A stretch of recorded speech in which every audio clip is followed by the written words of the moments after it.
Now Nestor Cortes is pissed off.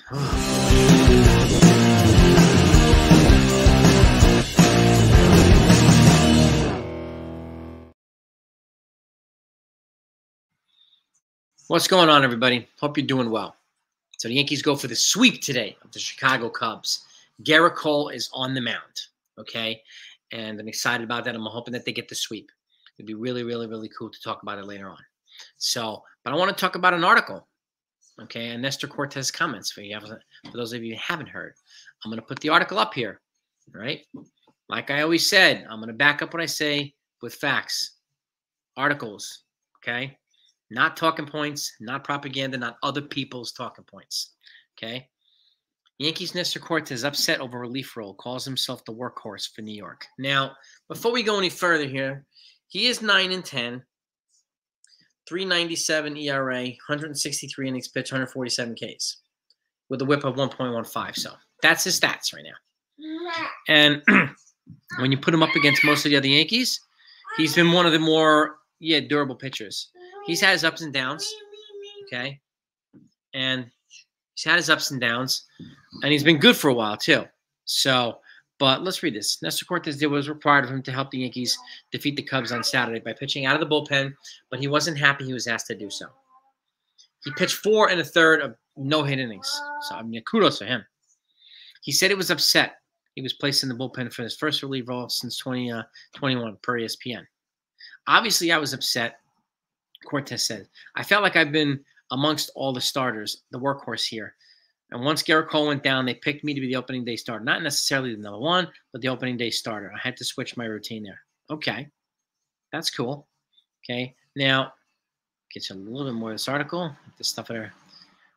While Cortes took the ball for opening day, Cole sidelined by an elbow injury. He's been solid for the Yankees. Again, with a 3.97, while he just went through 147 Ks and 163, right? Going to the bullpen was an unusual role for him. The team can be at least take solace knowing he will pitch from the bullpen again if needed. I'm never going to back down from a challenge, he said. I'm never going to leave my teammates out to dry. You're always going to get my best effort no matter what, no matter if I'm happy or not. That's what I did today. I came out there and proved I can be put in any situation from here on out. Okay, if that's my role, then I'll accept it. ESPN noted he was scheduled to start for the Yankees next weekend against the Boston Red Sox, although his role will be uncertain after that, with New York returning to a 5-man starting rotation for the stretch run, and so on, right? I'm going to attach this down below for you to see, okay? And, again, read it, decide what you feel. But I'm going to ask a couple questions. Whatever happened to whatever the team needs me to do, I'll do it.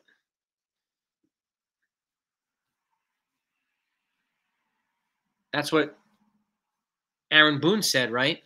When they asked him, why is Verdugo here and not Jason Dominguez, right? Whatever's going to put the team in a position to win, he's going to do it. The team's been winning. They're back in first place. Clay Holmes said it when he was rightfully demoted from the closer role. The Yankees said they're going to be creative with the closer position. But even Clay Holmes said, whatever they need me to do to help the team win, if it's going to be a setup man, 17, whatever they need me to do, I'll do it. No questions asked. Okay? So, whatever happened to that? That's just a question I have. Okay? And I wonder why Nestor Cortes didn't say that. Why did you have to make it clear that you're upset? Publicly. Whatever his reasons are, I don't know. Right? I'm not trashing Nestor Cortes. I'm just asking why. I appreciate what he did. The fact of the matter is, they tried something that I've actually said for an entire year, that he'd be really good in long relief as a lefty specialist. If they needed him, he'd be a perfect lefty reliever. And he showed that yesterday, right? He was fantastic. Kudos to him. And I'm glad to see Clark Schmidt coming back as well. He threw 4 2/3 really good innings too.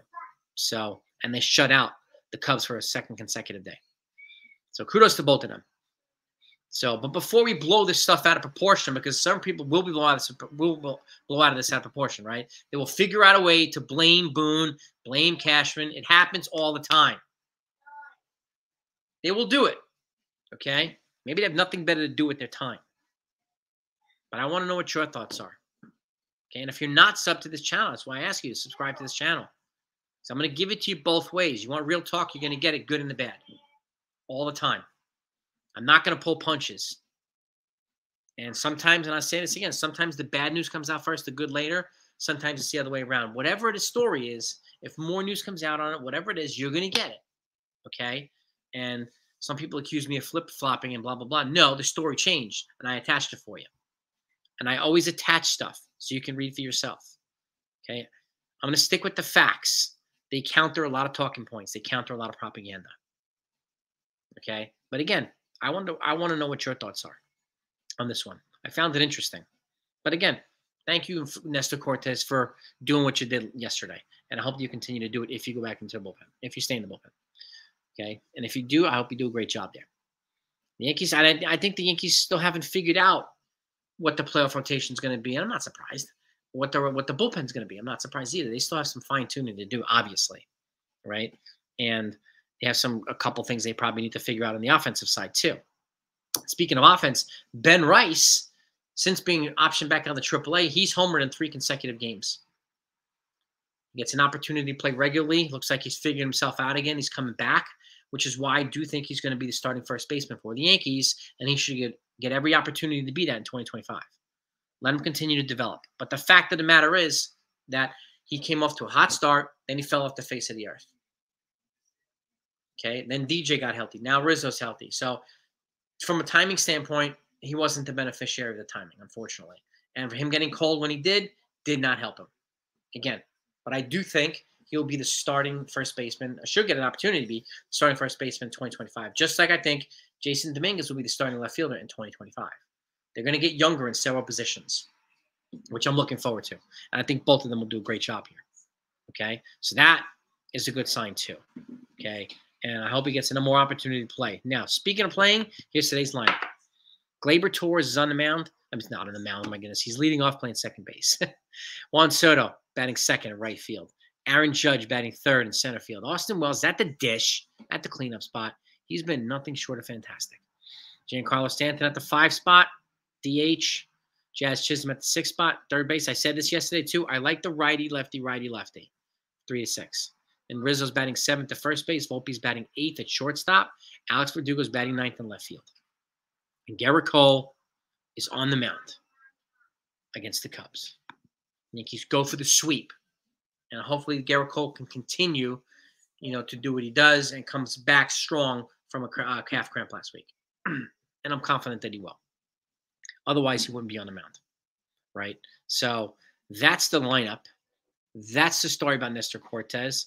And I just wanted to give you my take on it. You give me your take. That's fine. Load them up in the comments, okay? And they're always welcome. But before we blow this completely out of proportion, because I know it's going to happen, okay, it always does, okay, I want to know what your thoughts are. I'd like for you to read the article, please. And did you even think of what I mentioned? I'm just out of curiosity.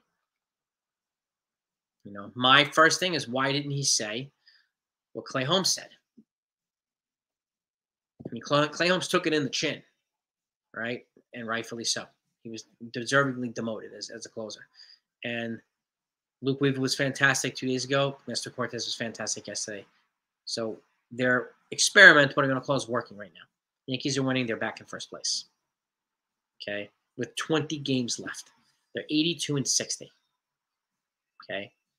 If they go 10-10, they win 92 games. They've already matched their season total for wins last year with 82 with 20 games to go. Okay? They are way ahead of where they were last year, as they should be. Yes, last year's team was a disaster. And I think we can all agree that was. So, but I wanted to give you some insight on this. Okay? Just my insight. I want to know what yours is. And again, to me, it's really not a scandal.